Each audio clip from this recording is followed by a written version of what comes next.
Thank you for auditing the always positive new music review show hosted by a French professor who's excited to tell you, if you don't know, the song of 2022 might actually be a French song. The song Disco Maghreb, or Disco Maghreb, by DJ Snake. Now this came out a couple weeks ago, and I'm a little bit behind here, but I want to tell you the story about how I learned about this song, which truly may be globally the most influential and important song of the year. And statistically speaking, you are an American audience, and you've probably not even heard it yet. Now, the way that I heard about the song was yesterday. I was speaking to my longtime friend, Soumia. Here's a picture of Soumia and I in Marseille, France, in around 2000. God, look at my beautiful young man hair. So, before I even go on with this video, I need to explain the importance of Soumia to this channel. You see, by dumb luck, she was on my campus as a sort of French teacher my senior year of college.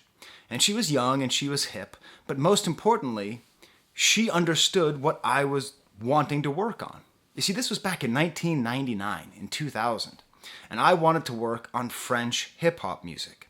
At that point, scholarship on American hip-hop was very, very, very slim, and on French hip-hop, there was even less. The faculty at that school were great. They were wonderful. But they didn't know anything. You know, they were raised on Molière and Rimbaud and Céline, right? So the fact that she was there meant that it was realistic for me to write my undergraduate thesis on the French hip-hop band I Am. I've talked about them a lot on this channel. You can see in the description, I'll include a link to my I Am playlist. It was because of her I was able to do this. Now, I want to make this clear. You see, there's a lot of parts of France that Americans and the rest of the world don't really understand. The post-colonial, the colonial nature of the history of France is often overlooked. So the fact that this friend of mine, who arrived from outer space, was from a suburb of Paris, was born in North Africa, that she had lived the experience of most of the French rappers who I would be studying, most of the French rappers who I would teach, meant that I not only had somebody who could help me write, grammar and stuff like that, but somebody who actually knew what I was trying to say way better than I did. This is going to play into the video, this little friendship. So yesterday, I was talking to her, and as it is often with old friends who you haven't seen for years, we only talk like once a year, and then I go, why the hell don't I talk to her more? And I was sort of talking to her about this channel, and she's like, but you've never talked about the most important DJ, all in French. I was like, who's that? You don't know? Celui qui cartonne en France, and the person who's making a huge splash in France. And she said, DJ Snake. Now, I got defensive. I have covered DJ Snake. I covered his album from 2019, Carte Blanche. I loved it. It's one of my favorite albums of 2019. But that wasn't what she meant. Apparently, he released a song, Disco Maghreb, a couple weeks ago, and it is absolutely lighting up the charts in France, and in North Africa, and in Europe, and all over the world, because it's by this guy, DJ Snake. You can see behind me.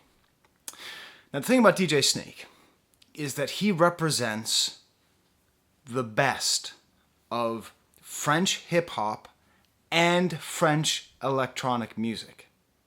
You see, the thing is that I teach a class on French pop music, and French electronic music is a very privileged, very white space. Daft Punk went to the same high school as President Jacques Chirac. Okay, Air grew up in Versailles. I mean, not the Chateau of Versailles, but they might as well. Electronic dance music in France is sort of shown what happens when the very privileged of a society are given space and time and cultural support to make something wonderful and beautiful. And that's not a criticism of these wonderful artists. No matter how privileged they are, they took their privilege and they changed the world with their artistic vision. So that's the sort of paradigm for your French electronic musician. And DJ Snake fits that pretty well in the way that he makes music that is respected and loved all over the world. He is the 15th highest paid DJ in the world. He is the most streamed French musician in the world, okay? So he does that pretty well. But then there's this other side of French hip-hop, where hip-hop is king in France, and it has been for a while. And French hip-hop is the total opposite.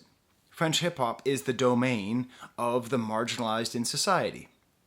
Hip-hop is always the voice of the voiceless. Say it with me. And when is the voice of the voiceless? It arrived right at the time as there was a massive wave of immigration in France. A massive wave of immigration, which fortunately made sure that my friend Sumia got to move to France, okay? The sort of late 70s, early 80s, right as hip-hop arrived in Paris and Marseille and the rest of France. So French hip-hop is all in French.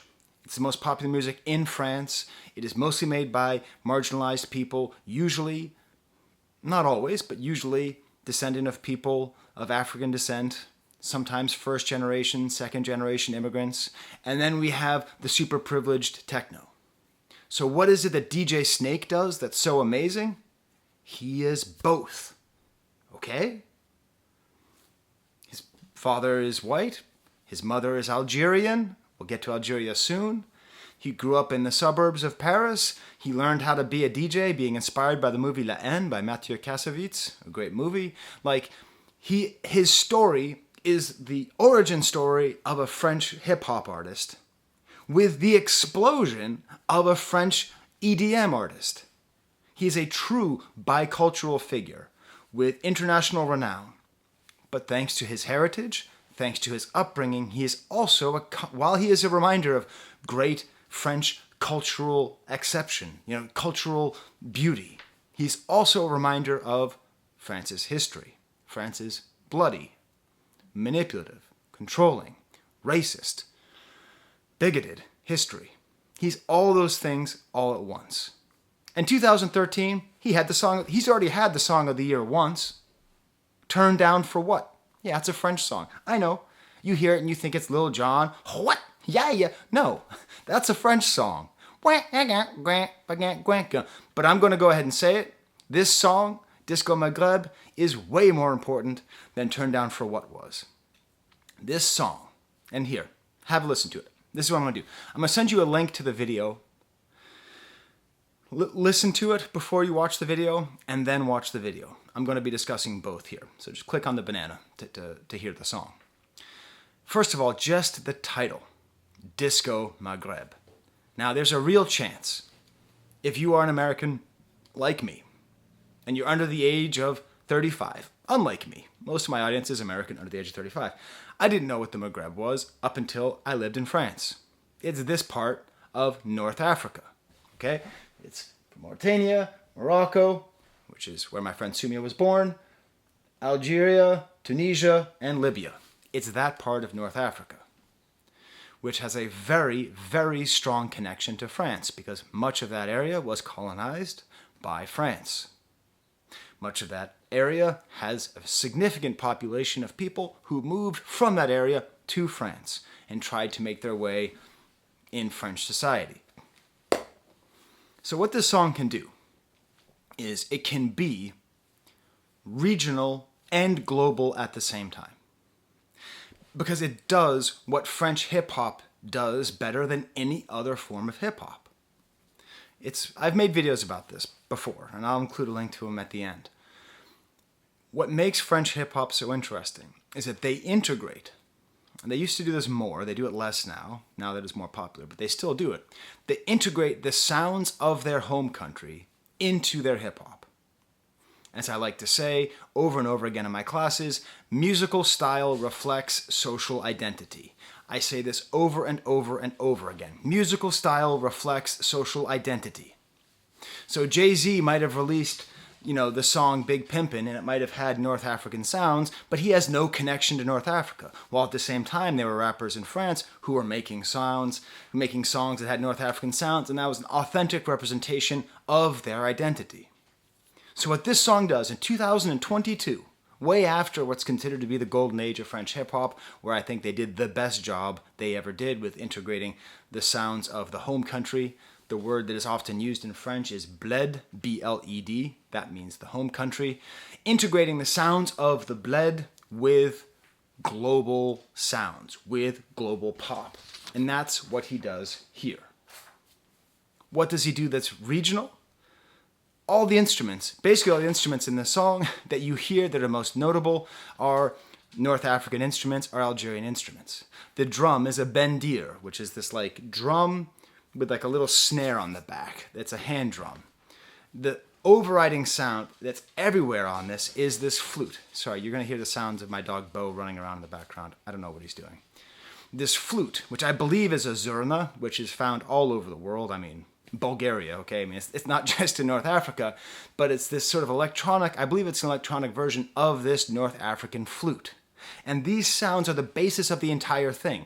And the fact that this song is so big, is so unapologetically North African, unapologetically Maghrebin. I don't even know how to say that word in English. It's unapologetically Maghrebinish. It's tricky speaking another language because sometimes there's words you've never said in English. And then it's all bolstered by the fact that there are words in this song. Now, one of my biggest problems with Daft Punk and Justice and all the other great French musicians who have international renown in the sphere of electronic dance music is that they don't sing in French. Never. It's always in English. So thankfully, this French professor is so happy that DJ Snake is on here and he's not singing in English.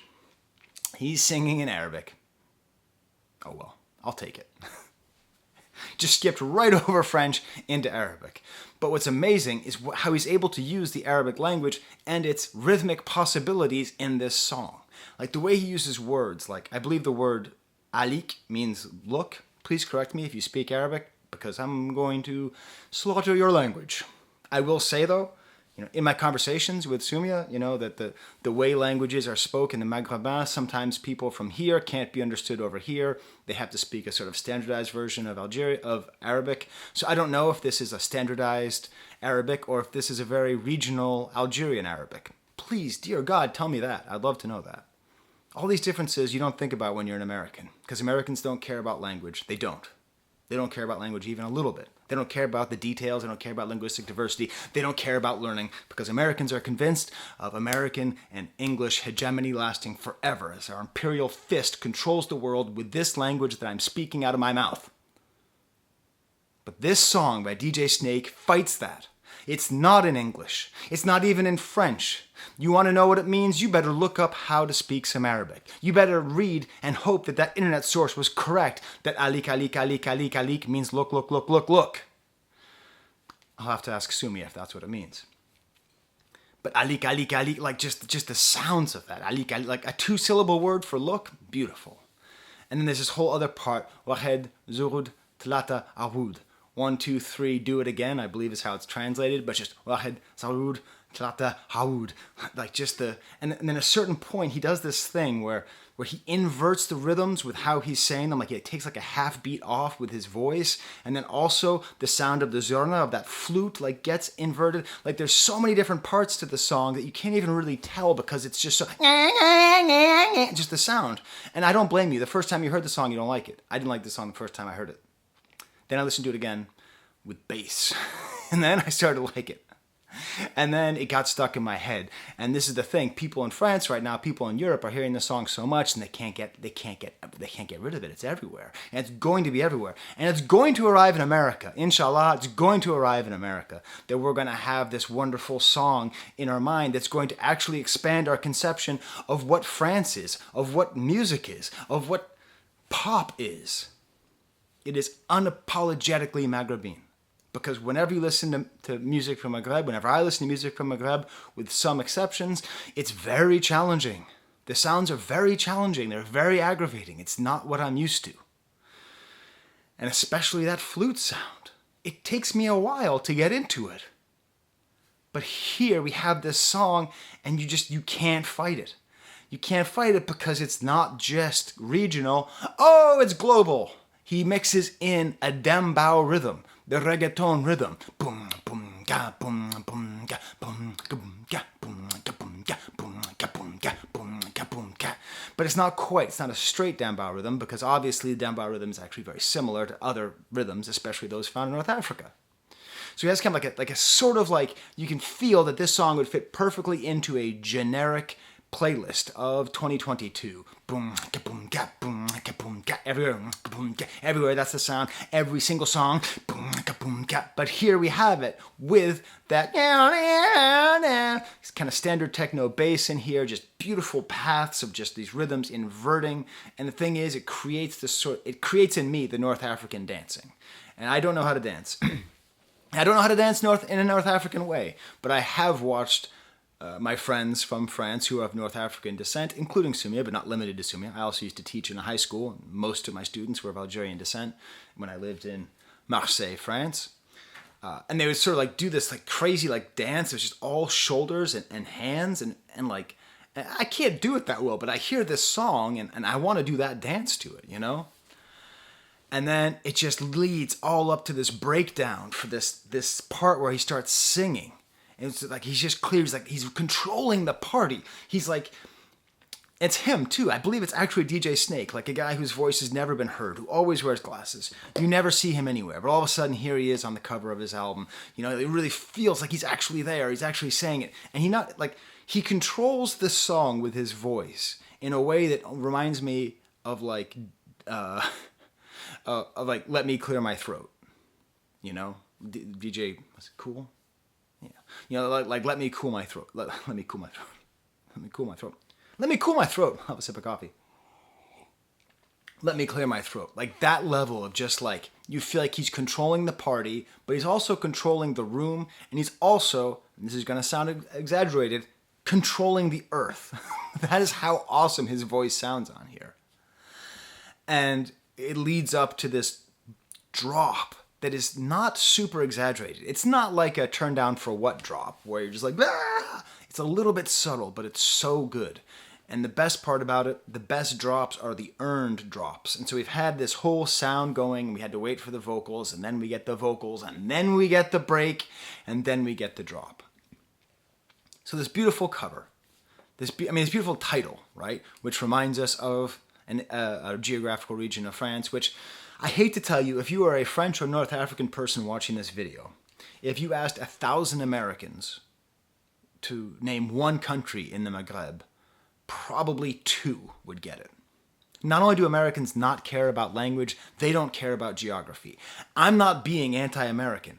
I'm being realistic. This is my lived experience as a language teacher who's trying to make the world a better place. Do I sound bitter? I'm sorry. The thing is, the American educational system keeps letting me down. But music never lets me down. When a song like this comes out, it gives me hope for the world. It really does. So, you know, and we even have this cover, which is intentionally supposed to, I'll show you. I'll move it up a little bit closer. Which is intentionally supposed to look like an old cassette tape from Disco Maghreb. Disco Maghreb is the name of a record shop and a record label out of Oran, which is another city in Algeria, besides Alger. Oran is how we'd say that in English, O-R-A-N. And it's just beautiful because he's just totally imitating the kinds of tapes, presumably, that he would have seen growing up in his family, in his culture. These kinds, I used to go to markets all the time, these kind of like Arab markets, and you'd see cassettes like this for sale that look just like this. And it's an amazing like love letter to his culture, but it's also just like a funny recreation, you know? It's able to be all those things at once. Which then leads us into the video. One of the great videos I have seen. One of the best videos I've ever seen. Now, it's done by a couple French guys, Elias Belkadar, and apparently has the help of Romain Garvas, who, if you don't know, directed the video for Stress by Justice, which is another one of the greatest videos of all time, although very interesting, potentially problematic. I might do a video about that eventually. This video extends the song so much. It is such a beautiful, like a good video will take the song and make it better, right? Like that's what Runaway does, right? That's what Thriller did.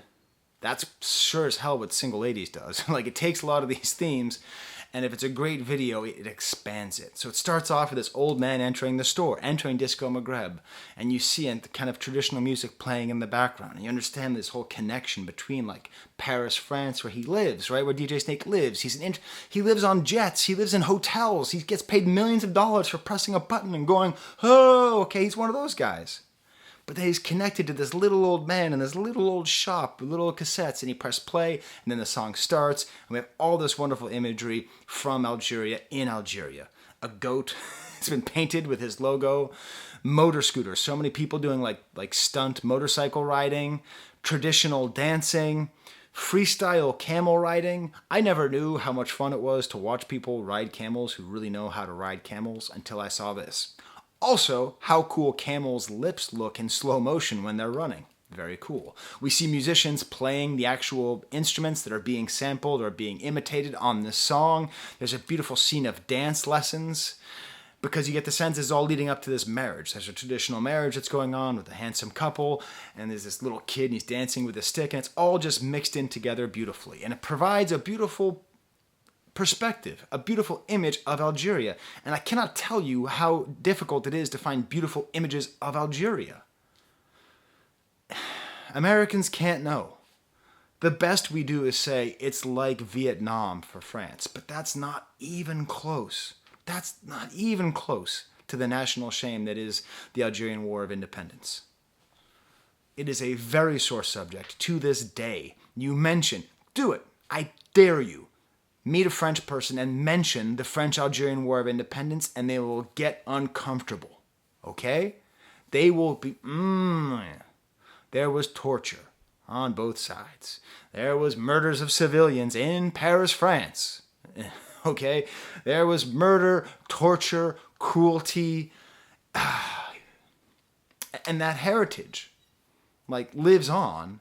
And then since the war, there have been many, many civil wars. And Algeria's been a very difficult place to live, a very difficult place to be. That's why many people move to France. And the people who move to France are historically, culturally, and socially the most alienated people in France. You know? I mean, partly because they are a reminder of this. And it's not just... But what I love is that, so there's an Algerian flag, and there's a big party scene, and that whole thing. What's great about it is it's specifically Algerian because it's a Franco-Algerian guy and has Algeria and takes place in Algeria. But because he names it Disco Maghrébin, he's able to enlarge it to that entire region. So it's not just that. Because even though the experience of other people from the Maghreb in general was not as harsh as the experience in general, non-specific, in general, for people from Algeria. This isn't a suffering Olympics. The people who suffered from colonization and decolonization and exploitation for centuries, there's no good way to suffer from that. So this piece of joy of this North African culture, all so beautiful, and it leads up, and the video builds up with DJ Snake doing his, leading this thing where he's talking and he's controlling the world with his voice. And around 2 minutes and 30 seconds, right when the break hits, there's a guy shooting a shotgun into the ground, and then that's where it drops, and then there's this guy doing freestyle camel riding that is the coolest thing I've ever seen, and then all those cool motorcycle riding, and it's just awesome. It's a beautiful love letter to Algeria, and it's a very necessary piece of purely positive Algerian culture in the mainstream. 23 million views and counting in the mainstream. One of the biggest songs in the world in the mainstream. So we don't just think, and that's part of the reason why, with Fantano, I did that whole thing about Ukraine, because we can't just think about places as places of death and misery. They're places they're places of human beings. Humans are born and live and die, and some of those humans make culture, and all those humans enjoy culture and benefit from it. Sorry, now both of my dogs have entered the room. So that's what this song is. It manages to be all of those things while also being a total banger, huge, huge hit. Now, at the very, very end of this video, not in the song, not in the single version of the song, it ends with this beautiful scene. This must be Romain Garbas, because that's his style, of all these motorcycles riding on an empty highway. and there's a voice. And I thought to myself, this sounds like Cheb Khaled, a very famous singer. A singer who I know from the second best French rap album of all time, Freeman, featuring Karim Leroy. Okay? This album is the second best French rap album of all time, and it features a song where Khaled, who is a Rai singer, Rai is a kind of Algerian pop music, sings with Freeman. It is the best example, the example I cite the most often. Boy, these dogs just keep walking around. The example I cite most often as the best example of how French music is able to combine the bled and French influences and hip-hop influences. And then I looked it up. And it was Khaled. I was able to recognize his voice. I also bought his album. I bought his album because I liked his appearance on Freeman so much. So I think that's the other part where, oops, sorry, Cheb, where DJ Snake is trying to put himself in this continuum of great Algerian, Franco-Algerian figures who are able to represent their culture on a global scale. Okay, I better go walk my dogs because they're up to something crazy. So thank you very much to Sumia for telling me about this song. Thank you very much to France for producing this amazing music. Thank you to North Africa for persisting, the North Africans in France for persisting and creating so much beauty while having to be so persecuted and alienated so consistently. Okay, till next time, there's the camera.